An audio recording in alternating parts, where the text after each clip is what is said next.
इंद्र की शक्ति ऐसे हो जाती है, क्योंकि शरीर तब चिन्मय हो जाता है। किंतु यहां पर दक्ष का शरीर तो चिन्मय हो रहा है, किंतु संपूर्ण रूप से नहीं। आप देखिए आगे,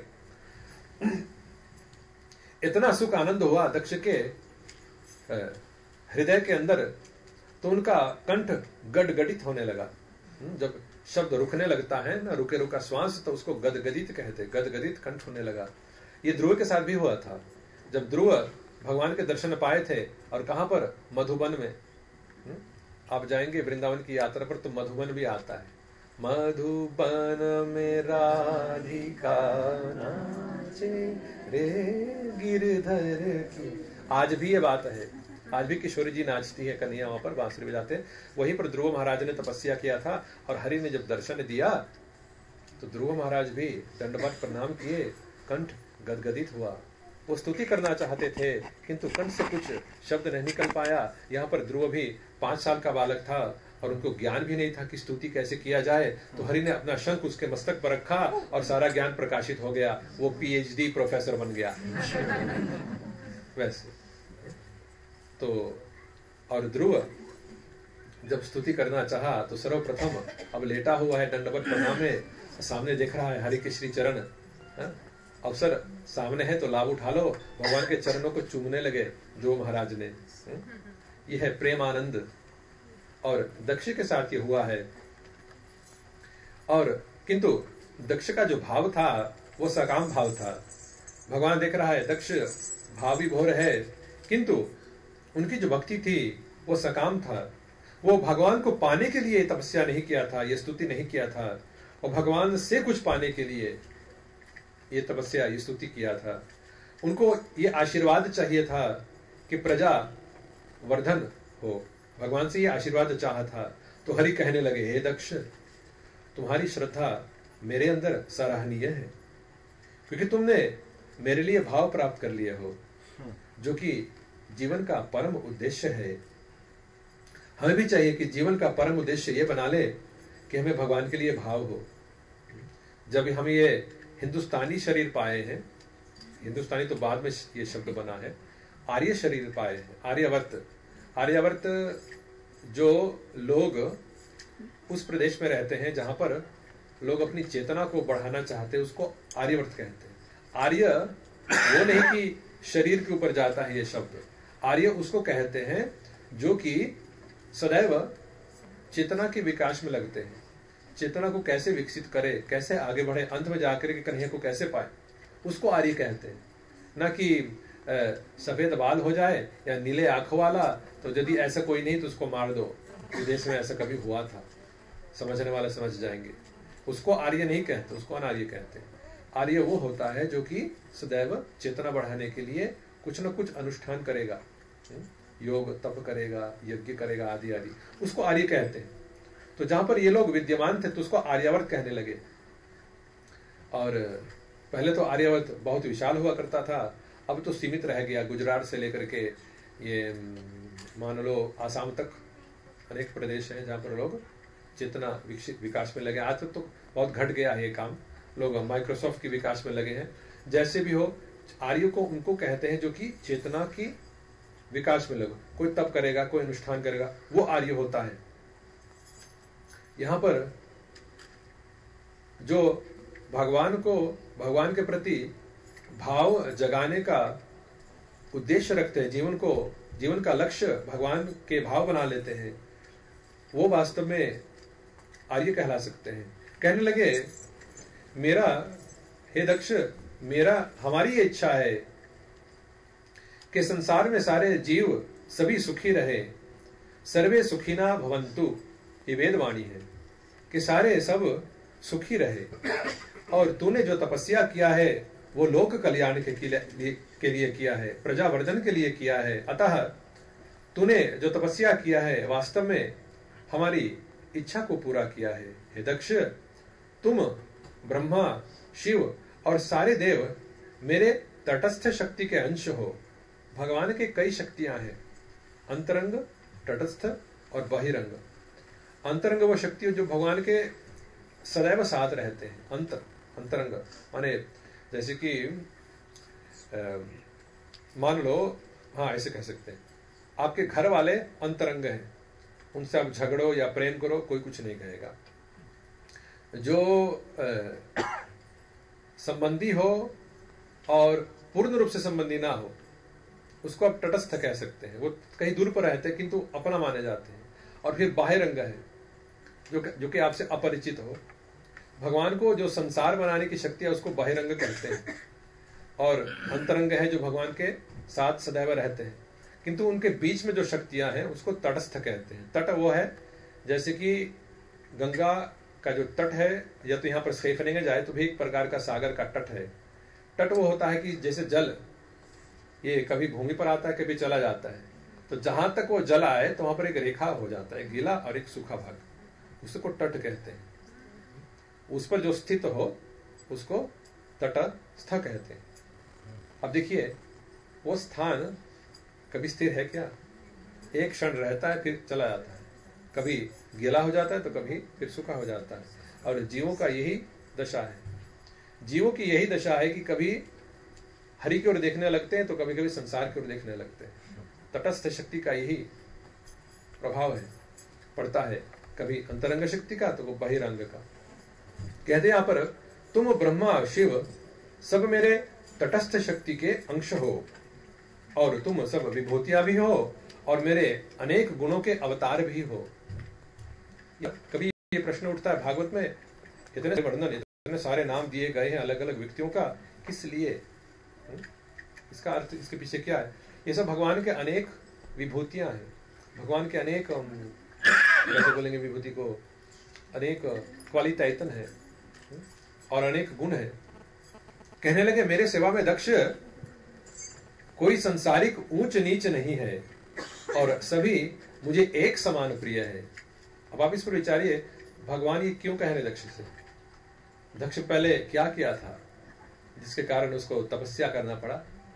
वो ऊंच नीच देख रहा था, मैं ऊंचा हूं और शिव जी नीचा है, ये देख रहा था। तो भगवान उसको यहाँ पर ठीक कर रहे हैं, कहते कि मेरे सेवा में संसारिक ऊंच नीच कुछ नहीं है, सब मुझे एक समान प्रिय है। हे प्रिय ब्राह्मण, अब देखिए, दक्ष क्षत्रियों से जन्मा है। ये जो प्रचेता थे, ये महाराजा प्राचीन बरिषद के पुत्र थे, जो कि राजा था, क्षत्रिय था। तो ये सब सारे क्षत्रिय थे। और मरीषा एक अप्सरा और ऋषि कन्या थी, ऋषि की कन्या थी। उनके संसर्ग से ये दक्ष पैदा हुआ है। भगवान उसको क्षत्रिय नहीं कह रहा है, उसको कह रहा है हे प्रिय ब्राह्मण। तो यहां पर ये बात स्पष्ट है, भगवान भी जन्म से जाति नहीं मानता, गुण से मानता है और कर्म से मानते हैं। किंतु कर्म के साथ साथ मन भी होना चाहिए, कि आप केवल बाह्य रूप से ब्राह्मणों का काम कर रहे हो कि अंदर से रावण के काम कर रहे हो, तो वो भी सत्य नहीं है। गीता में भगवान ने कहा कि जो बाह्य माने अपने इंद्रियों को संयम करके और मन के अंदर इंद्रिय विषयों का स्मरण करता है, वो मिथ्याचारी है। यहाँ पर तो केवल, अच्छा कोई कह सकता है ठीक है, जन्म से ब्राह्मण नहीं, कर्म से है और कर्म ही सार है। तो अब यहाँ पर देखिए, दक्ष यहाँ पर एक दोष कर बैठेगा। केवल कर्म नहीं होना चाहिए, अंदर मन से भी करना चाहिए। कहते हैं प्रिय ब्राह्मण, ध्यान और तपस्या मेरा हृदय है, वेद स्तुति मेरा तन है, मेरा शरीर है, भक्ति क्रिया और भाव ये मेरा वास्तविक स्वरूप है।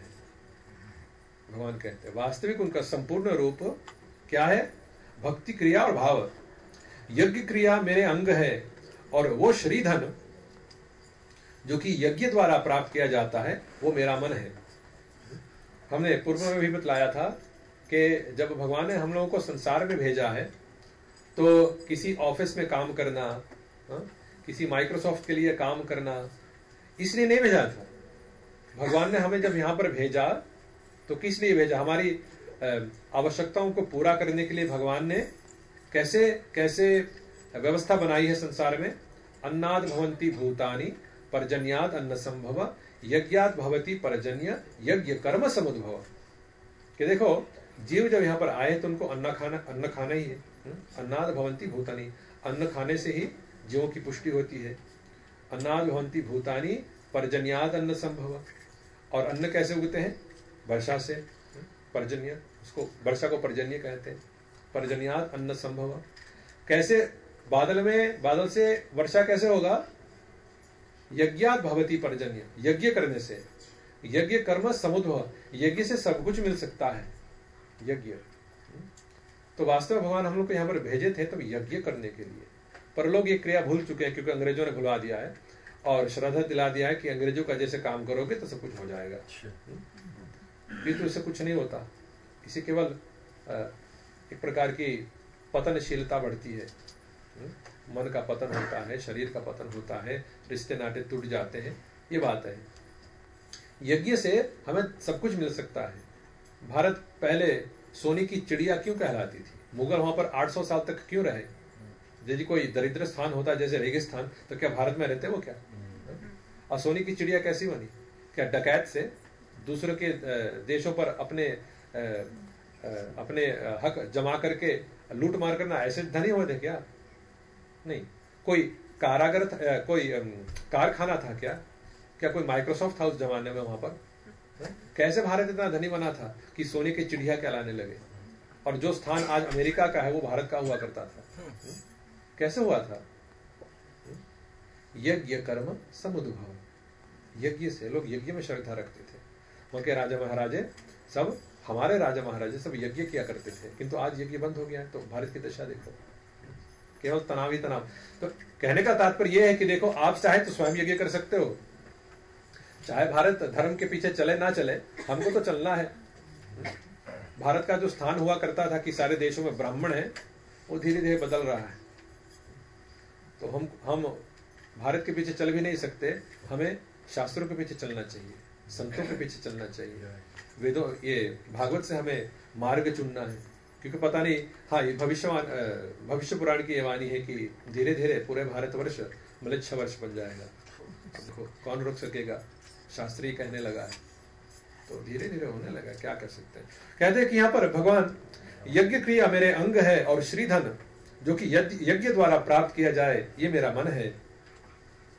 अलग अलग देवता जो हमारी सेवा करते हैं, अलग अलग विभाग संभालते हैं, इससे मेरे आत्मा और प्राण है। और यहाँ पर यह बात आता है कि लोग सोचते हैं कि ये संसार के पीछे कोई चेतना नहीं है, कोई चलाने वाला नहीं। भगवान बताते हैं कि अनेक देवता इसके पीछे है। 33 करोड़ देवता है। आपके शरीर में जो भी अलग अलग अंग है, उनकी अच्छी तरह से काम करना, ये सब देवता संभालते हैं। आंखों का जो पलक है उसको झपकना एक देवता उसके लिए है। नथुनी से आप सूंघ सकते हो, उसके पीछे एक देवता है। सब हर कार्य संभालने के लिए एक देवता है। पत्ता जब हिलता है वायुदेव, वर्षा है तो इंद्र है।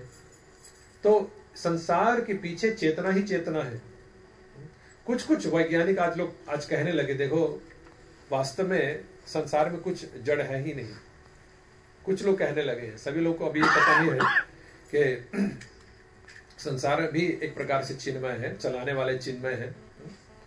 तो उनको भी धीरे धीरे पता चल रहा है। कहने लगे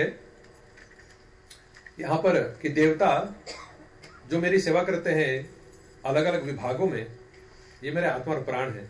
यहां पर भगवान ने दक्ष को वो चतुर्श्लोकी दे दिए हैं, किंतु संपूर्ण रूप से चतुर्श्लोकी नहीं दिया, क्योंकि अंत में हमने आपको बतलाया था कि भगवान कहते हैं कि यदि मुझे पाना चाहो संसार में तो हर क्षण हर परिस्थिति में मेरा खोज करो, है ना।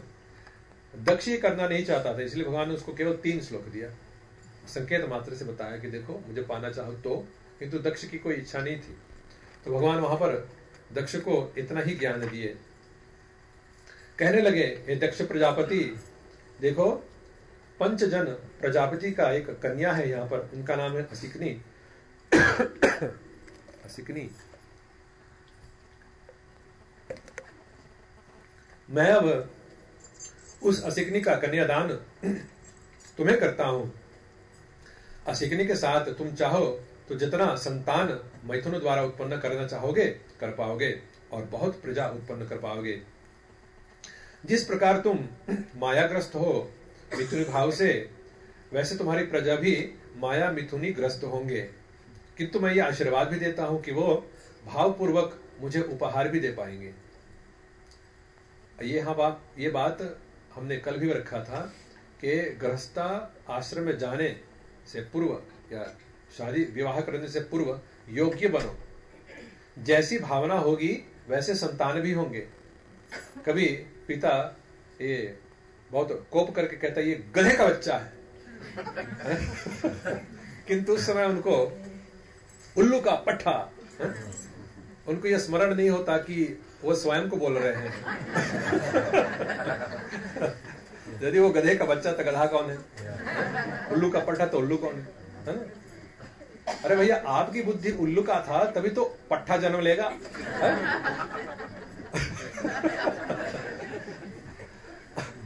जिस समय आप संतान उत्पन्न कर रहे थे आपका दिमाग गधे का था तो गधा ही जन्म लेगा और क्या।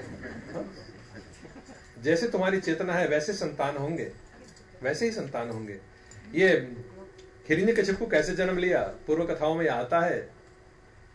दीति बहुत कामुक थी तो हिरण्य और कशिपु, हिरण्य कहते सोने को और कशिपु कहते हैं बहुत गुलगुल तकिया, समझे ना, गुलगुल बहुत वो नरम हो, ये अवधि भाषा है गुलगुल तकिया। तो वैसे ही संतान ने जन्म लिया जिसको तकिया और सोना चाहिए था, हिरण्य और कशिपु। हिरण्य कशिपु बनता है इससे। आपको जैसी भावना होगी वैसे। यहां पर प्रजापति कश्यप सृष्टि करने जा रहा है, आप सृष्टि कर रहे हैं। संतान उत्पत्ति सृष्टि माना जाता है। हालांकि आप ऐसे शायद सोचेंगे नहीं, आपकी भावना ऐसे नहीं होगी, वास्तव में ऐसा है। आप सृष्टि करने जा रहे हैं तो सृष्टि करने से पूर्व आपको योग्य बनना चाहिए।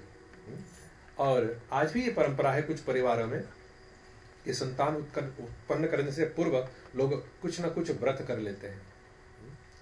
हमें संतान चाहिए महादेव जैसा, क्योंकि वैष्णवानाम यथा शंभु, वैष्णव हो तो शंभु जैसा, नहीं तो ना हो। तो जाकर के कोई मंदिर में जहां पर कोई ज्योतिर्लिंग हो प्रार्थना करते हैं कि महादेव संतान चाहिए आप जैसे।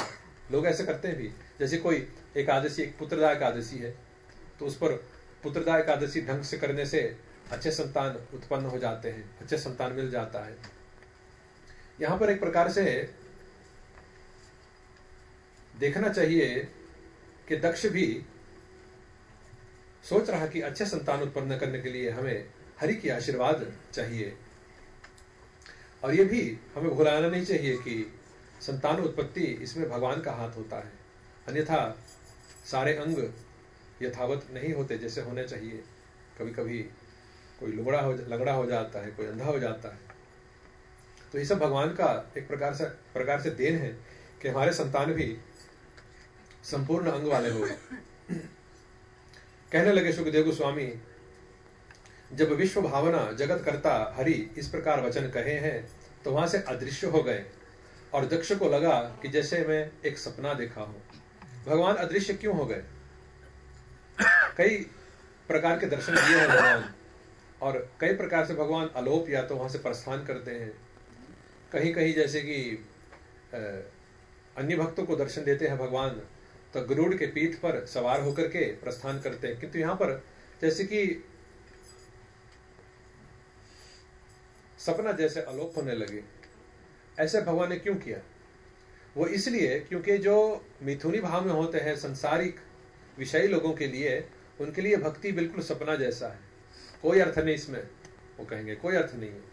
और आजकल आप कहेंगे भी स्पिरिचुअल जो शब्द है इसका सांस्कृतिक शब्द इसमें मिलेगा, अनुवाद करें तो आध्यात्मिक।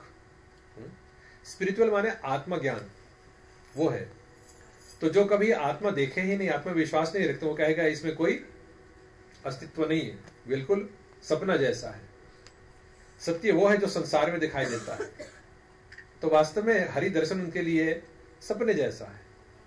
तो वैसा भाव है तो भगवान भी सपने जैसे वहां पर अप्रकट हो गए। क्योंकि दक्ष को चाहिए था, वो चाहता था कि मैं संसार में प्रजा उत्पन्न करूं, जीवों को संसार में लाऊं, जबकि भगवान का उद्देश्य यह है कि संसार से निकालो, स्पिरिचुअल होकर के, है ना, आध्यात्मिक बन करके। यहां पर भगवान जैसे जैसे भाव है वैसे वैसे दर्शन देते हैं। अब यहां पर अनेक प्रकार की हम अवलोकन कर सकते हैं कि यहाँ पर दो बातें हैं अलग अलग। ये भागवत में पुनरावलोकन करेंगे तो यहाँ दक्ष की जो कथा है, भगवान के दर्शन यहाँ संपूर्ण होता है। अब दक्ष कर्मकांड मार्ग पर है, किंतु अब देखिएगा कर्मकांड हृदय को शुद्ध संपूर्ण रूप से नहीं कर सकता। और यह अजामिल उपाख्यान में आप सुन चुके हैं। यहां पर वास्तव में जो दक्ष भक्ति कर रहा है वो कर्म मिश्रा भक्ति है, शरीर मिश्रा भक्ति है, शारीरिक बुद्धि है दक्ष का, वैसे वो कर रहा है। तो दर्शन भी उसी स्तर का होगा। जितनी आपकी भक्ति में प्रगति होगी वैसे वैसे ही भगवान दर्शन देते हैं। ये यथा माम प्रपद्यन्ते ताम तथैव भजाम्यहम्। यहाँ पर एक प्रकार से देखो, दक्ष ने भी भगवान के दर्शन पाए हैं और ब्रह्मा ने भी पाए हैं। दोनों के कार्य भी एक है, प्रजा उत्पन्न करना। किंतु अंतर क्या है? अंतर यह है कि दक्ष केवल प्रजा उत्पन्न करना चाह रहा है, अपना स्वरूप लाभ नहीं करना चाह रहा है। वो अपना कार्य आध्यात्मिक संपूर्ण रूप से जुड़ा नहीं रहा है। जो ब्रह्मा जी ने स्वयं किया था, तो ब्रह्मा जी को अपना स्वरूप भी लाभ हो गया। और ब्रह्म संहिता में स्पष्ट है कि ब्रह्मा जी अपना स्वरूप का दर्शन किए हैं। किंतु दक्ष को यह सब नहीं हुआ, क्योंकि तुम तभी शुद्ध होगे जब तुम शुद्ध होना चाहोगे तब। कथा का प्रवाह चल रहा है। हमने पूर्व में भी कहा था कि लोग कथा में बैठ जाते हैं, किंतु तुम कथा को अपने हृदय में बैठने ही नहीं दोगे तो शुद्ध कैसे होगे? दक्ष की गति वो बिल्कुल यहां पर वैसे ही है। भगवान के दर्शन देने के पश्चात भी वो संपूर्ण रूप से शुद्ध नहीं हुआ। एक ब्रह्मा जी अपना स्वरूप प्राप्त करते हैं तो दक्ष 5 मनवंतर तक तपस्या में लगा है, किंतु अपनी मिथुनी भाव जगाए रखता है, बनाए यथावत बनाए रखता है। और यहां पर यही कारण कि वो अपराध कर बैठता है। पहले शिव जी के प्रति अपराध किया था, अब आगे देखिए क्या होता है। थोड़ा कथा अब आगे ले जानी पड़ेगी, किंतु ये बात विचारणीय है, क्योंकि कभी कभी हम लोग सोचते हैं कि दर्शन ही सब कुछ है, किंतु हिरण्याक्ष से लेकर के दुर्योधन, कंस, रावण, कर्दम ऋषि, ध्रुव, विदुर, गोपियों ने सब श्री कृष्ण दर्शन पाए हैं, किंतु सबकी गति अलग अलग क्यों हुई? गति इसलिए अलग अलग हुई, हिरण्याक्ष कैसे दर्शन करता है भगवान का? ये काल स्वरूप है, मुझे इसको मारना चाहिए तो ये मुझे मार देगा, है ना? भगवान को इस भाव से देखता है। दुर्योधन देखता है, हमने भजन में सुन चुके हैं, घरियाल कहकर बुलाता दुर्योधन, जल जल के कहता था तुझको है काला, है ना?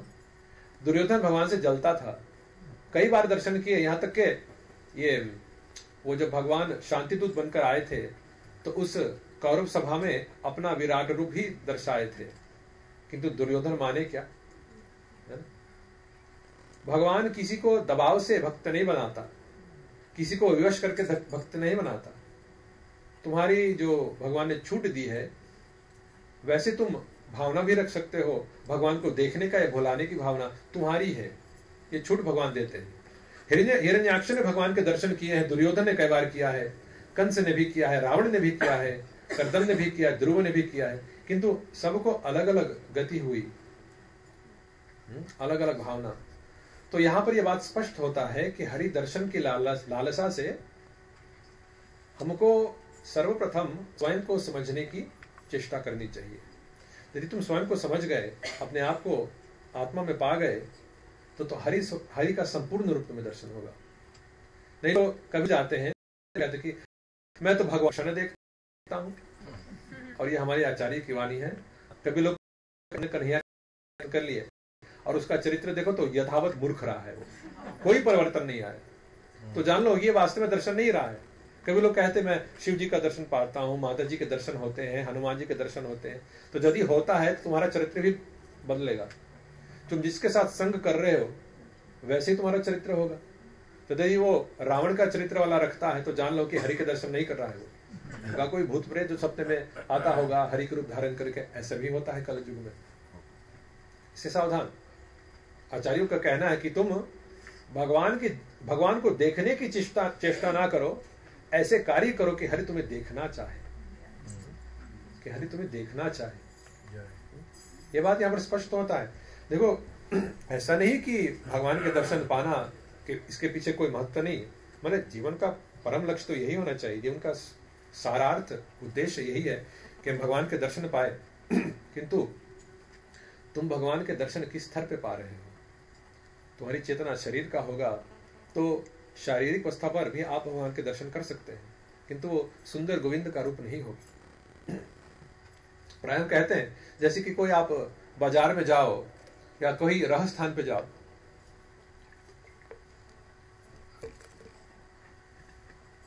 मान लो आप कहीं दूर चले गए हो, कहीं जंगल में हो, वन में हो, कहीं कुछ खाने पीने का पदार्थ भी नहीं दिखाई देता और अचानक हृदय में गरम गरम मोहन भोग खाने की इच्छा हो।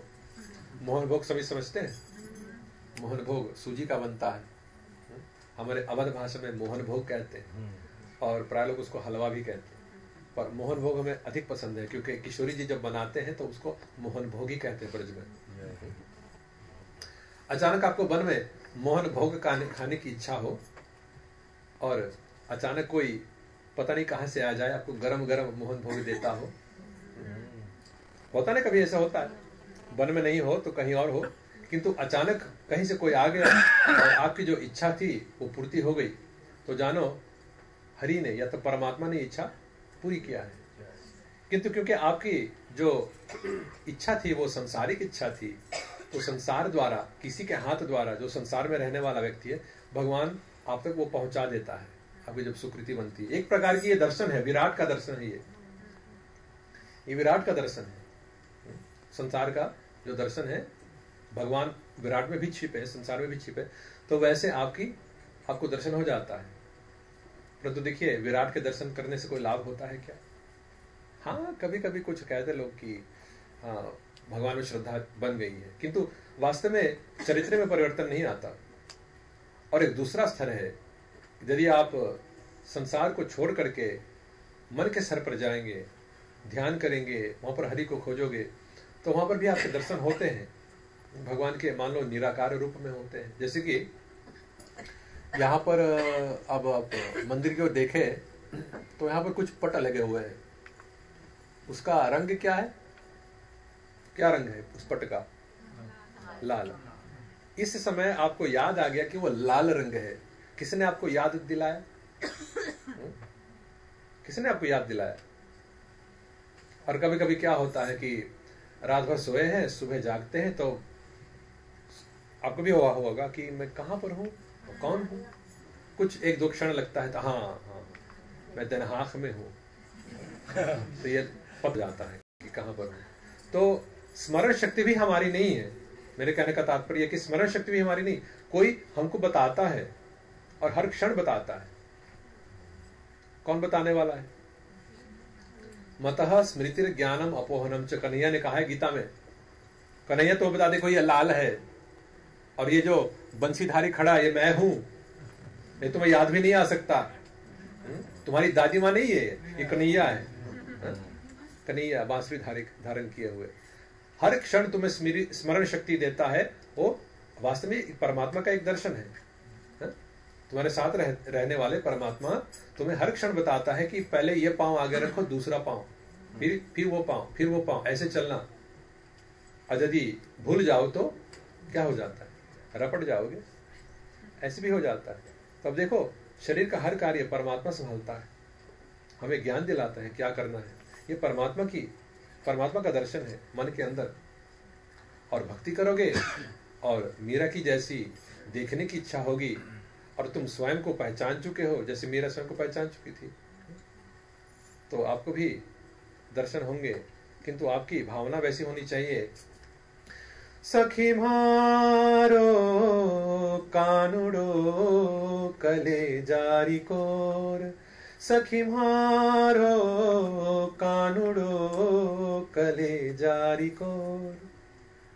कलेजा का एक भाग तब, और यदि वो भाग हट गया तो मीरा बीमार हो जाती, तो मर जाती है। कैसे मीरा कहती है वो पद के कैसा पद याद नहीं आ रहा है, जो भी हो, कहते कि वैद सांवरिया, हाँ वैद सांवरिया हो।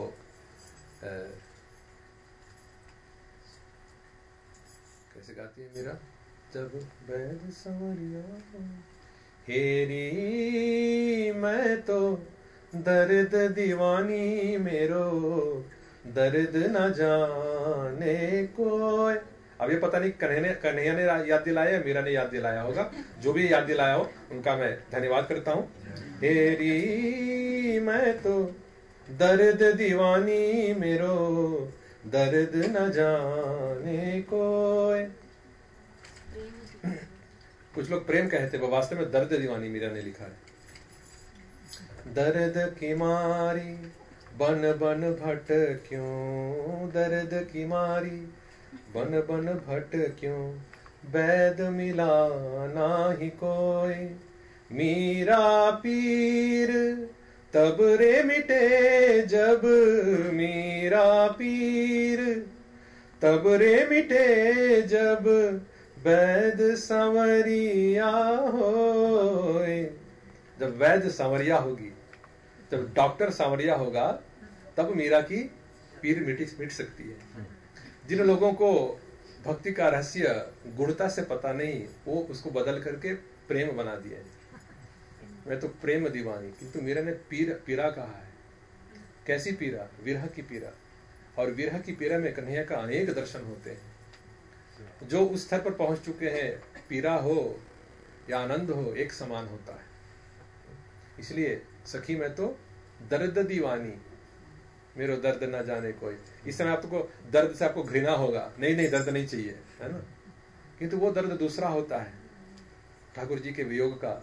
उसमें बहुत स्मरण होते हैं कन्हैया का, कि दिवस न भूख रैन नहीं निद्रा, भूख भी नहीं, रात को ये सोने की नींद भी नहीं आती, सोने की इच्छा नहीं होती, ये बात है। और यदि ऐसी इच्छा जागे तो आपके कन्हैया का संपूर्ण दर्शन होगा। नहीं अंश मात्र तो बुद्धि में दर्शन हो सकता है, और कोई लाकर कुछ संसार में दे सकता है, वो भी भगवान की इच्छा है, उसका भी हमें धन्यवाद करना चाहिए, है ना? वैसे अलग अलग स्तर पर जैसे जैसे आपकी भक्ति में प्रगति होगी, वैसे वैसे भी आपको दर्शन मिलेंगे। किंतु यदि हम भगवान के दर्शन करना चाहते हैं, और मान लो भगवान ने समय से पहले दर्शन दे दिए, तो क्या होता है?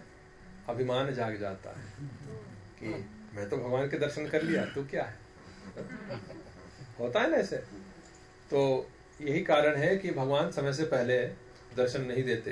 तुम पहले योग्य बनो, तब तुम्हें दर्शन होंगे।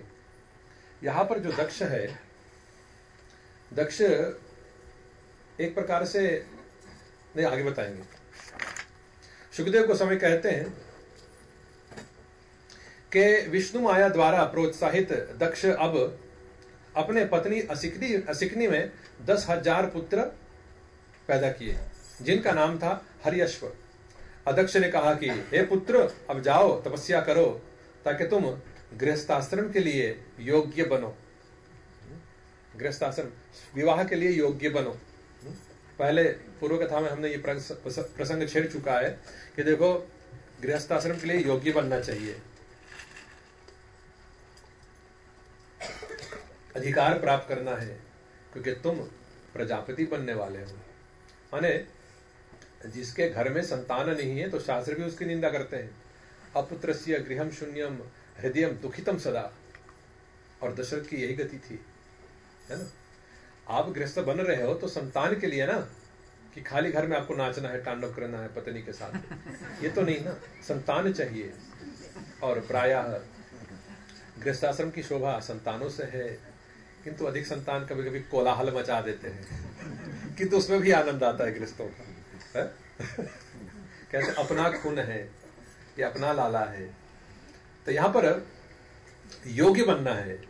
यदि आप योग्य नहीं हो, आपकी भावना दशरथ जैसा ना हो, तो आपके परिवार में राम जैसा पुत्र नहीं जन्म लेगा, है ना? ये बात भी जान लो। साधारण भाषा में कहूं तो बाप तो बन जाते हैं, किंतु बाप बनने की तमीज नहीं है, है ना? तो वैसे ही बेतमीज संतान जन्म लेते हैं। अब देखिए क्या होता है यहाँ पे, कहा कि तुम जाओ तपस्या करो, और भगवान ने पहले भी दक्ष से कहा, देखो तुमने जो तपस्या किया है, ब्रह्मा ने भी वही तपस्या किया, जान लो ब्रह्मा जी भी सृष्टि करना चाहते हैं और तपस्या से ही सब संभव है, अच्छे संतान। देखो आपके अंदर जो शुद्धता जागेगी वैसे ही जीव आकर्षण होंगे आपके अंदर, और वैसे ही जीव आपके पत्नी के गर्भ में प्रवेश करेंगे। आपके मन के अंदर भूत प्रेत चाहिए तो भूत प्रेत अनेक यहाँ पर घूमते फिरते हैं, वो प्रवेश करेंगे। संत चाहिए तो संत आएंगे, और यदि भावना हो तो भगवान भी आ सकते हैं, जैसी भावना हो। क्या कन्हैया? हाँ, इसको थोड़ा आगे करो, थोड़ा आगे, ऐसे आगे बस। हाँ ठीक, बस हो गया। तो जैसे भावना रहेगी वैसे संतान भी आएंगे। यहाँ पर दक्ष कह रहे हैं, पुत्र जाओ और तुम विवाह के लिए अपनी तैयारी करो, जाओ और तपस्या करो। और हमने पूर्व कथा में ये आग्रह किया था कि योग्य बनो और तपस्या से सब कुछ संभव है। ये सब दक्ष के पुत्र बहुत सुसंस्कृत लोग थे, सुशील थे और धर्मशील थे। अपने पिता की इच्छा को आज्ञा मान करके वे सिंधु सागर की ओर चले गए।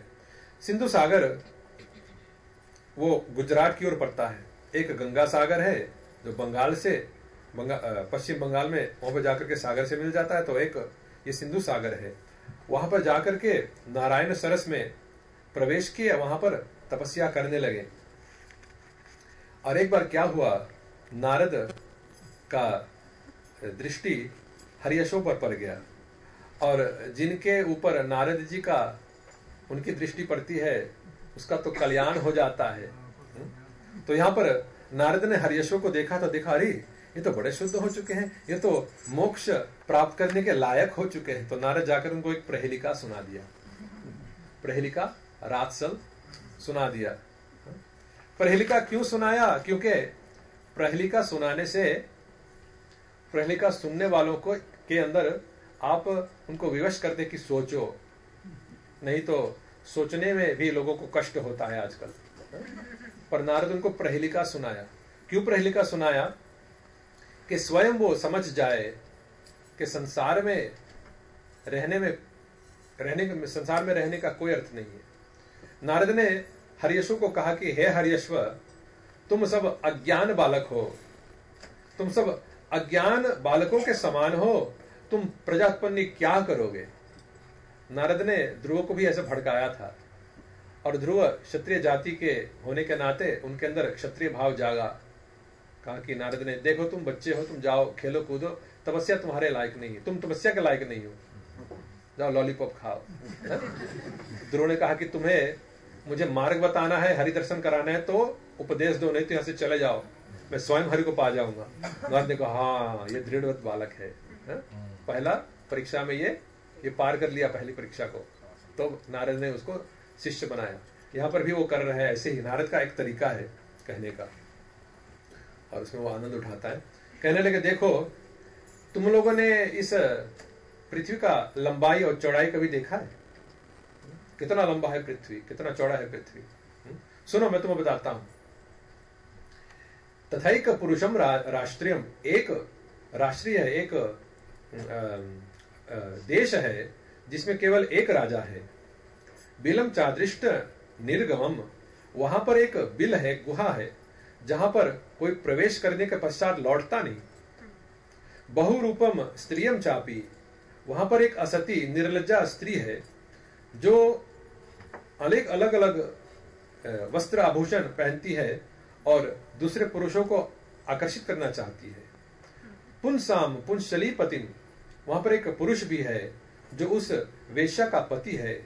नदीम उभयतो वाहम, वहां पर एक नदी भी है जो दोनों ही दिशा में बहता है। पंचाद भूतम गृहम, वहां पर एक सुंदर घर भी है जो कि 25 तत्वों का बना हुआ है। क्वचित दंशम चित्र कथम, वहां पर एक हंस भी है जो कि सुंदर सुंदर कहानियां सुनाता है। क्षौर पव्यम स्वयं भ्रमी, वहां पर एक स्वयं भ्रमण करने, स्वयं घूमने वाला वस्तु है, और वो वस्तु बना हुआ है छुरियों द्वारा और बिजली से बना हुआ है। अब तुम बतलाओ कि सब क्या है? यदि तुम लोगों ने ये 8 अद्भुत चीजें वस्तुएं नहीं देखे हैं तो कैसे प्रजा उत्पन्न कर पाओगे? तुम लोगों ने तुम्हारे पिता सर्वज्ञ है, कथम स्व पितुर आदेशम अद्वितवंशो विपश्चित अनुरूपम अवज्ञाय अहो सर्गम करिष्यथ। तुम्हारे पिता तो सर्वज्ञ है, किंतु तुमने उनके आज्ञा को ढंग से संपूर्ण रूप से समझे नहीं हो, और अपने पितुर आज्ञा को ढंग से समझे नहीं हो तो क्या प्रजा उत्पन्न करोगे। नारद ने ऐसे हरीश्वर को बतलाया। नारद को पता था ये मोक्ष के योग्य है। अब देखिए हरीश्वर जब सोचने लगे तो कहा कि लंबाई और चौड़ाई इस भूमि का, और सोचने लगे भूमि तो हाँ ये भूमि भी है, किंतु शरीर को भी भूमि कह सकते हैं, क्योंकि नारद ये भागवत है, ये भागवत मार्ग वाला व्यक्ति है, तो प्रहेलिका सुना रहा है हमको। तो उनको ये विदित हो गया कि वास्तव में नारद जी उनको बतला रहे हैं कि देखो ये शरीर जो है ये कर्म क्षेत्र है, और अनेक जन्म जन्मांतर से कर्म करता आया हुआ है जीव, और किसी को पता भी नहीं कि कर्म कहां से प्रारंभ हुआ है और कहां इसका अंत होगा। तो लंबाई और चौड़ाई आपके कर्म की गाथा को कौन जान सकता है। तो यहां पर नारद वही बतला रहे हैं कि जो तुम अपने आप को समझते हो इस देह को, उसकी लंबाई और चौड़ाई कितना बड़ा है, अर्थात इसका कर्म क्षेत्र कितना बड़ा है, कहां से कब तुम आए हरिधाम से यहाँ पर संसार में और कब जाओगे। ये हरीश्वर पहली जो प्रहेलिका था वो समझ लिए कि, और गीता में भी ये वाणी है, ऊर्ध्व मूलम अधो शाखम अश्वत्थम प्राहुरव्ययम। एक वृक्ष है जिसके जड़ ऊपर है और शाखाएं तने नीचे है, तुम उस वृक्ष को काटो, क्योंकि ये कर्म का वृक्ष है, इसका आदि कहाँ है अंत कहाँ है पता नहीं, क्योंकि एक कर्म से अनेक कर्म फल जन्म लेते हैं, फिर उस कर्म फल को भोगने के पश्चात फिर दूसरे कर्म पैदा हो जाते हैं, बिल्कुल एक पीपल के पेड़ जैसा। जहां पर जड़ पृथ्वी को छुई वहां पर एक नया पीपल का वृक्ष जन्म ले लेता है। तो यहाँ पर ये वही बात है, तुम्हारा इस संसार में कर्म कहाँ प्रारंभ होता है और कहाँ अंत होगा, क्या तुम्हें पता है। तो ये प्रश्न है, इसलिए कि इस पृथ्वी की लंबाई और चौड़ाई तुम जानते हो, कहने लगे। और ये हरीश को सोचने लगे कि देखो ये राज्य जो है जिसमें एक राजा है, ये वास्तव में वैकुंठ धाम में है, जहां पर आदि पुरुष भगवान विष्णु केवल एकमात्र राजा है, जो कि तुरीय अवस्था में पाए जाते हैं। हमने बतलाया था ना, जागृत, स्वप्न और सुसुप्ति। वो जो चौथा अवस्था है ये योगियों की भाषा है कि उसको तुरीय कहते हैं, उसको समाधि भी कहते हैं। समाधि में भगवान के दर्शन होते हैं, जो कि जागरण, स्वप्न और सुसुप्ति से भी परे है। स्मरण कर रहे हैं आप, याद बताया था अभी। तो यहाँ पर हरीश्वर ने इनकी बुद्धि देखो पकड़ लिए कि नारद वास्तव में हमको संसार से छुड़ाने के और वैकुंठ धाम जाने की बात बता रहे हैं। और यहाँ पर कहना कि एक बिल है उसमें, जहां पर जाने के पश्चात कोई लौटता नहीं। बिल क्यों बताया? क्योंकि बिल स्वर्ग में बहुत वैभव है। बिल स्वर्ग से भी ज्यादा वैभवशाली है। तो वैकुंठ बिल्कुल बिल स्वर्ग जैसा है। और एक बार वैकुंठ जाने के पश्चात कोई लौटता नहीं, वो लौटता नहीं, क्योंकि संसार तो दुखालयम अशाश्वतम है। कोई वैकुंठ चला गया तो लौट कर नहीं आना चाहेगा। फिर ये कौन सी निर्लज्जा स्त्री है जो कि अनेक अनेक वेशभूषा धारण करके पुरुषों को आकर्षित करना चाहती है? वास्तव में बुद्धि है, वो बुद्धि जो असती है, अलग अलग रूप रंग में अपने आप को विभूषित करके ये सांसारिक विषयों की ओर उनको आकर्षण करना चाहते हैं, तो स्वयं भागता है उसके पीछे। ये है।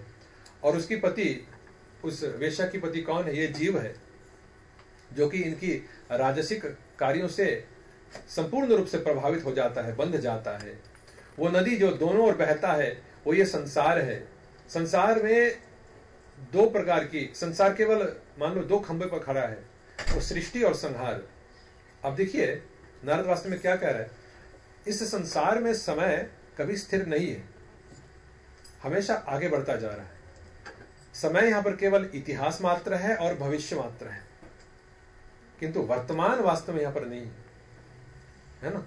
मैं कहूंगा अब, तो उसी क्षण बाद अब गया, ये पुराना हो गया, है कि नहीं।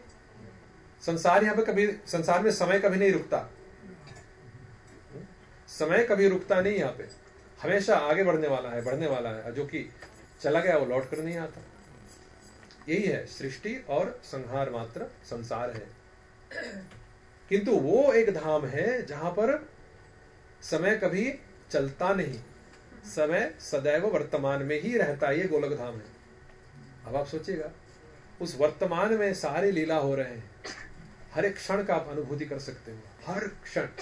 और उस क्षण के भीतर आप उस क्षण को 1000 भाग में बांटो और फिर उस 1000 भाग का आप आस्वादन करना चाहो भी संभव है। जहां पर समय बढ़ता ना हो, समय स्थिर हो, वो गोलोक धाम है। किंतु यहां पर वर्तमान है नहीं, लगता है कि वर्तमान है, किंतु केवल प्रारंभ है और समापन है, वर्तमान है ही नहीं यहां पे। ये बता रहे वो नदी जो है एक सृष्टि है और एक संहार है, और हमें इससे छुटकारा पा करके इससे परे जाना है। हरियश्व ने ऐसा विचारा है। और वो जो सुंदर घर है जो कि 25 तत्वों का बना हुआ है, ये वास्तव में भगवान विष्णु स्वयं है। तो क्यों, हमने पहले भी इसको बतलाया है, आपके समक्ष रखा है, ओतम और प्रोतम। वास्तव में संसार विष्णुमय है, और यहाँ पर नारद उनको ये बतलाए हैं और ये समझ गए कि 25 तत्वों ये श्री विष्णु ही है। वो हंस कौन है जो कि सुंदर कहानियां सुनाता है? ये वेद रूपी हंस है। वेद हमको बतलाता है कि जड़ को छोड़ो और चेतना में जाओ। असतो मा सदगमय तमसो मा ज्योतिर्गमय, ये वेदवाणी है कि जो असत है ये संसार, उसको छोड़ करके सत में प्रवेश करो। जो अंधकार है उसको छोड़ करके ज्योति में प्रवेश करो। ये स्वयं भ्रमण करने वाला चक्र कौन सा है? ये काल रूपी काल चक्र है, और ये उसमें अनेक प्रकार के छुरी लगे हैं और बिजली भी, विद्युत भी है। वो क्या है? वो काटता है। क्या काटता है? समय को काटता है। काल चक्र हमें सदैव सावधान करता है कि देखो समय नष्ट ना करो, हरि भजन करो और भगवत धाम प्रवेश करो। तो और चौथा ये 10वां क्या है कि तुम्हारा जो सर्वज्ञ पिता है, जो सब कुछ जानने वाला पिता है, वो वास्तव में वेद रूपी गुरु है। तो वेद रूपी गुरु तो सर्वज्ञ है, वास्तव में है ही।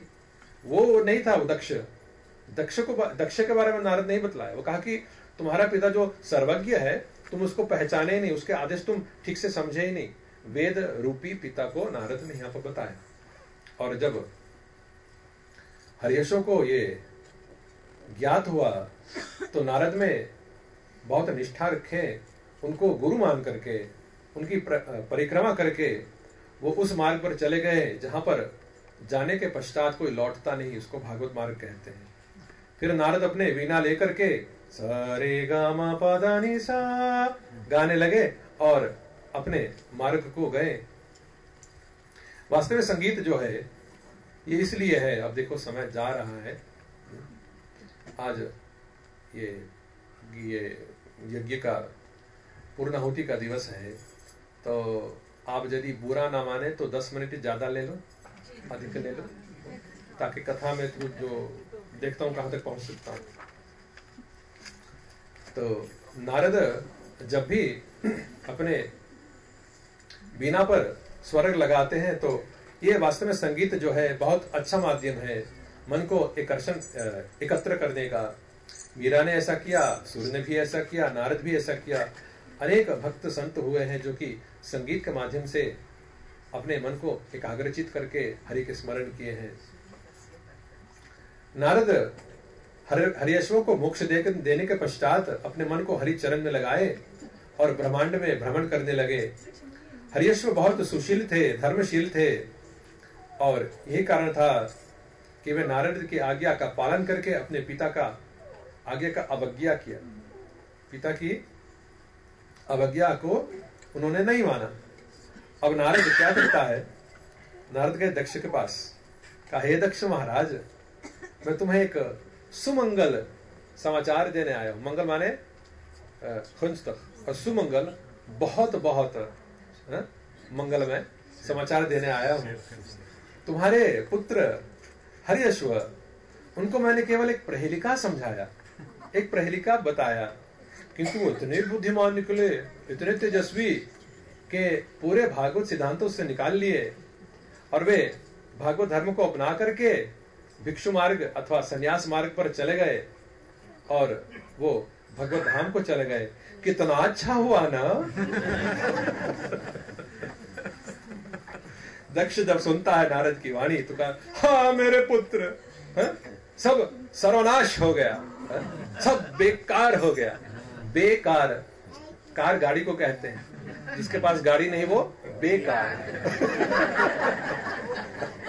दक्ष चाहता है कि मेरे पुत्र गाड़ी में विहार करे आदि आदि। नारद उनको कोई दूसरा वाहन दे दिया। सारे मेरे पुत्र नष्ट हो गए, अब संसार में प्रजा कौन उत्पन्न करेगा। जब दक्ष ने ऐसा घबराहट किया तो ब्रह्मा जी वहां पर प्रकट हुए और दक्ष को उपदेश द्वारा शांत किया। तुम शांत हो, तुम दोबारा संतान उत्पन्न करो। और इस बार दक्ष 10,000 नहीं 1,000 शवलक्ष्मों को उत्पन्न किए और शवलक्ष्मों को कहा, देखो तुम भी जाओ और अपने जाओ विवाह के लिए योग्य बनो। वास्तव में दक्ष का जो प्रलाप है ये बिल्कुल संसारी चरित्र वाले लोगों का है कि ये ठीक है कि कोई संसार में फंसा रहे और दुख सहे, ये ठीक, बार बार जन्म ले और मृत्यु हो वो भी ठीक, किंतु यदि वो तपस्या करके सदैव भगवत धाम चले जाए, कभी नहीं, कभी नहीं। कभी कभी ये भक्तों के परिवार में भी दिखाई देता है कि ठीक है मेरा संतान ब्रह्मचारी बने, मंदिर में रहे, किंतु इतना बड़ा वैरागी न बने कि मुझे भी त्याग दे। ऐसे होता है, हमने देखा है भक्त के परिवार में। दीक्षित है, माथे पर तिलक है, गुरु के आदेश पालन भी करते हैं, किंतु एक प्रकार का भय रहता है कि मेरे पुत्र तो इतना बड़ा वैराग सन्यासी वैरागी न बन जाए कि मुझे भी त्याग करते हैं। ये उनका स्वार्थ है। इससे सावधान रहना कि हमारे भावना दक्ष का जैसे नहीं बन जाए। शवलक्ष्म जाकर के वही नारायण सरस में जाकर के मंत्र जाप करने लगे, हरि का ध्यान करने लगे। ओम नमो नारायणाय, ओम नमो नारायणाय। कितना मीठा है ना। ओम नमो नारायणाय। ऐसा ये मंत्र का प्रारंभ केवल है। पूरा मंत्र उन्होंने जाप किया था ये था, ओम नमो नारायणाय पुरुषाय महात्मने विशुद्ध सत्वाधीष्णाय महाहंसाय धीमहि। ऐसा मंत्र वो जाप कर रहे थे। बहुत सुंदर पुत्र है दक्ष के, और इनके ऊपर नारद की दृष्टि पड़ी। यहाँ पर एक बात स्पष्ट है कि मंत्र जाप के साथ साथ तपस्या भी कुछ आवश्यक होता है। मंत्र के साथ साथ हम तपस्या भी करेंगे तो उस मंत्र शक्ति का प्रभाव अधिक हो जाता है हमारे ऊपर। क्योंकि जब हम तपस्या नहीं करते हैं तो मंत्र केवल मन तक सीमित रहता है। तपस्या करोगे तो मंत्र को पूरे शरीर में भी प्रवेश करने की आप अधिकार देते हो। तो जैसे ये कारण के प्रभा जी ने हम लोगों को बतलाया कि देखो एकादशी भी करो। जो वास्तव में भक्ति में प्रगति पाना चाहता है उसको एकादशी भी करना चाहिए, या दूसरे व्रत हो या कोई ना कोई व्रत हो। नारद की दृष्टि पड़ी शवलाशों पर तो गया उनके पास, कहा कि ये भी मोक्ष प्राप्त करने के लिए तैयार हो चुके हैं। और उनको भी ऐसे ही वाणी कहा। और नारद यहाँ पर एक प्रकार के भड़काता है, कहता है कि देखो तुम्हारे प्रिय भ्राता, ये भ्रातृभाव है शवलाशों का, तुम्हारे प्रिय भ्राता जिस मार्ग में गए हैं ना, तुम्हें भी वहां पर जाना चाहिए। यही तुम्हारा कर्तव्य बनता है, तुम्हारा धर्म भी बनता है। तो शवलाशों भी प्रजा उत्पन्न करने का भाव परित्याग करके पश्चिम दिशा की ओर चले गए। और यहाँ पर सुखदेव गोस्वामी कहते हैं वे हरि सेवा को इस प्रकार प्राप्त किए जिस प्रकार रात्रि पश्चिम दिशा की ओर जाता है, दोबारा कभी लौटता नहीं। ये कविता वाणी है उनका। रात्रि पश्चिम की दिशा जाता है, क्यों? क्योंकि सूर्योदय कहां से होता है? पूर्व में। पश्चिम अभी तक नहीं हुआ, हो सकता है भविष्य में हो जाए। अब पूर्व में सूर्य जब उदय होता है तो धीरे धीरे रात्रि पश्चिम की ओर चला जाता है, फिर लौटकर तो नहीं आता। ये वैसे कहते हैं कि वहां पर अंधकार का समापन हुआ और प्रकाश हुआ उनके जीवन में। अब प्रजापति बैठे हैं, प्रजापति दक्ष, और उनको अनेक प्रकार के अपशकुन दिखाई दे रहे हैं। उनकी बाएं अंग फड़कने लगा, ये क्या हो रहा है।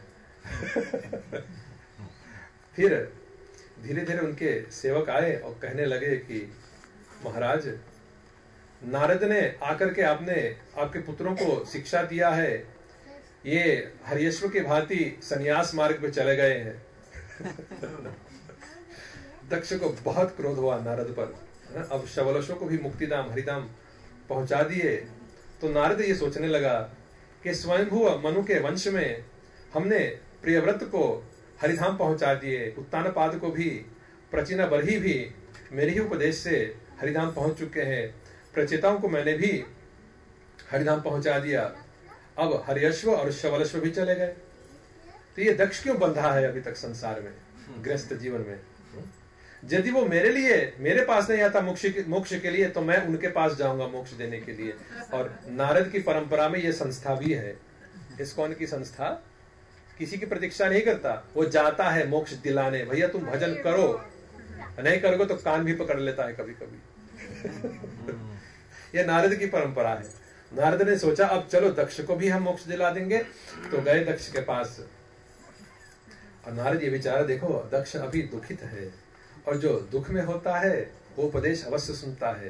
प्रसिद्ध है, दुख में सुमिरन सब करे, सुख में करे ना कोई, जो सुख में हरि सुमिरन करे, तो दुख काहे को होए। तो नारद ने सोचा कि चलो अभी दक्ष दुखित है तो मेरा उपदेश अवश्य सुनेगा। और नारद गए दक्ष की ओर। और दक्ष ने नारद को देखा तो होठ फड़फड़ाने लगे। क्रोध के मारे बिल्कुल उनके अंदर जो ज्वालामुखी था फटने लगा। तो कहा कि अहो साधुओं में असाधु, तुम्हारा वेश तो सत का है पर काम है शठ का। शठ कहते खमैन को, असत कहते साधु को, सत और शठ। हे कपटी, तूने क्या किया? मेरे अज्ञान बालकों को भिक्षु मार्ग पर भेज दिए, उन सबको सन्यासी बना दिए। मेरे पुत्र अभी ऋण मुक्त नहीं थे, उनके ऊपर अभी देव ऋषि और पितृ ऋण था। हे पापी नारद, तूने मेरे पुत्रों के लिए लोक और परलोक दोनों में अमंगल पैदा कर दिया। इस प्रकार दूसरे जीवों पर हिंसा करके तुम अपने आप को फिर भी हरि के पार्षद कहते हो। तुम हरि को अपयश दे रहे हो। मति भ्रम होकर के तुमने मेरे भोले भाले बालकों को उनके अंदर वैराग्य जगा दिया। तुम निर्लज हो और क्रूर हो, तुम कैसे हरि के पार्षदों के साथ रह सकते हो? अब देखो उनको याद आ रहा है, जब दर्शन मिला था नारद भी आ रहा था। अब कैसे वाणी बोल रहा है नारद, जो हरि के साथ आ रहा हो और आशीर्वाद वही नारद था, अब यहां पर वही नारद है। हरि के भक्त भागवत होते हैं, वे दूसरे पर बद्ध जीवों पर उनको पर सदैव अनुग्रह करते हैं। किंतु तुम साधु के वेश में मित्रों के बीच वैर पैदा करते हो। तुम्हें लाज नहीं आती? क्या तुम ये मानते हो कि मेरे बालकों को केवल मति भ्रम करने से तुम उनमें शांति और वैराग्य जगा सकते हो? सच्चा वैराग्य और ज्ञान जब हो, उसी से ही वास्तव में सच्चा ज्ञान हो, तभी वैराग्य आ सकता है, न केवल साधु वेश धारण करने से। नारद, विषय भोग वास्तव में दुख का कारण है, किंतु दुख सहे बिना किसी को भोग का परित्याग करने की इच्छा भी नहीं जागती नारद। इसलिए लोगों को अवसर मिलना चाहिए कि वे अनुभव से सीखे, झापड़ से सीखे, और तब वे अपने आप वैराग्य ठान लेंगे, अपने आप विरक्त हो जाएंगे, और उन वैराग्यों से उनकी वैराग्य अधिक परिपूर्ण होगा, जिनके वैराग्य केवल मति बदलने से हुआ है। नारद, यद्यपि मैं गृहस्थ हूं, किंतु मैं सच्चा हूं। मैं वेद नियम के अनुसार भोग करता हूं, और इस भोग में कोई पाप नहीं है। मैंने देव यज्ञ किया है, ऋषि यज्ञ किया है, पितृ यज्ञ किया है, नृयज्ञ किया है, इसलिए मैं गृहव्रत हूं, मैं व्रत करता हूं नारद, मैं व्रत करता हूं। किंतु तूने मेरे लिए अप्रिय कार्य किया है, एक बार तूने मेरे पुत्रों से अलग कर दिया, ये तो क्षमा हो सकता है, परंतु तूने जानबूझकर दोबारा अभद्र का कर्म किया है मेरे लिए, और ये सिद्ध कर दिया है कि तुम कोई सदाचार, तुम्हारे अंदर कोई सदाचार नहीं है। इसलिए मैं तुम्हें आज शाप देता हूं नारद कि तुम सारे ब्रह्मांड में भ्रमण करते ही रहोगे, परंतु तुम्हें कोई कहीं भी कोई निवास स्थान नहीं होगा। ये दक्ष बोल रहा है। हरि के दर्शन पाने के पश्चात नारद से कह रहे हैं। सुखदेव गोस्वामी कहने लगे, राजन, नारद तो साधुओं में सप्तम है, सर्वश्रेष्ठ साधु है, वे तो सबको एक समान देखते हैं। नारद के बारे में हमने पूर्व कथा में बतलाया था कि साधु और असाधुओं को प्रिय होते हैं, वह नारद ऐसे हैं। प्रजापति दक्ष के जब उनसे शाप सुना है तो केवल ये कहा कि तथास्तु, ऐसा ही हो, और उनके शाप को स्वीकार किया है नारद। और वो चाहते तो दक्ष को भी प्रतिशाप दे सकते थे, किंतु नारद तो सहनशील है। यहाँ पर यह सिद्धांत है, हमें समझना चाहिए कि सवै पुंसान परो धर्मो यतो भक्ति रधोक्षचे अहित की प्रतिहता यद आत्मा सुप्रसिद्धति। यदि हम हरि भक्ति करते हैं, असकाम भाव से नहीं करते हैं, निष्काम भाव से करते हैं, केवल हरि की प्रसन्नता के लिए, तब जाकर के आत्मा में शांति संभव है। हमें धर्म को इसके लिए भी प्रयोग नहीं करना चाहिए कि उससे हमें संसार में भोग मिले और वो धर्म से हम हरि को भुला जाएं। प्राय से होता है। सुदामा के अंदर यही भय था कि यदि हरि ने हमें वो वरदान दे दिया, धन दे दिए, तो संभवतः मैं हरि को भुला जाऊंगा, इसलिए हरि ने मुझे कुछ नहीं दिया। किंतु जब अपने एड्रेस पर पहुंचे, अपने पता पर, तो देखा, अरे मेरी झोपड़ी कहाँ गई। बहुत विशाल महल था, वो चिन्मय, बिल्कुल बिल्कुल कन्हैया जैसा। तो यहाँ पर कहते हैं कि धर्मस्य ही अपवर्गस्य नार्थोर्थायपकल्पते नार्थस्य धर्मैकान्तस्य कामोलाभाय स्मृतः। धर्म को केवल आत्मा कल्याण के लिए प्रयोग करना चाहिए, न कि संसार में काम लाभ करने के लिए। यदि धर्म से भरण पोषण होता है तो धर्म से ही भरण पोषण हो जाए, किंतु धर्म को काम के लिए, वासना के लिए कभी प्रयोग नहीं करना चाहिए। कभी ऐसा होता है, लोग पूजा कराते हैं और उनकी काम वासना से बढ़ जाती है। ये केवल संसार का बंधन है। इसीलिए भगवान को देखने की चेष्टा ना करो, स्वयं को योग्य बनाओ और ऐसे कार्य करो कि हरि तुम्हें देखना चाहे। यहाँ पर कथा पूरा होती है इस सप्ताह के लिए, और आगे की कथाएं अगले सप्ताह में बतलाएंगे। यदि दोबारा यहाँ पर आ पाए तो। समय हो चुका है। यहाँ पर कथा की पूर्णाहुति देते हुए, विराम देते हुए, अब हम भागवत आरती करना चाहेंगे। जय श्री राधे। जय श्री राधे।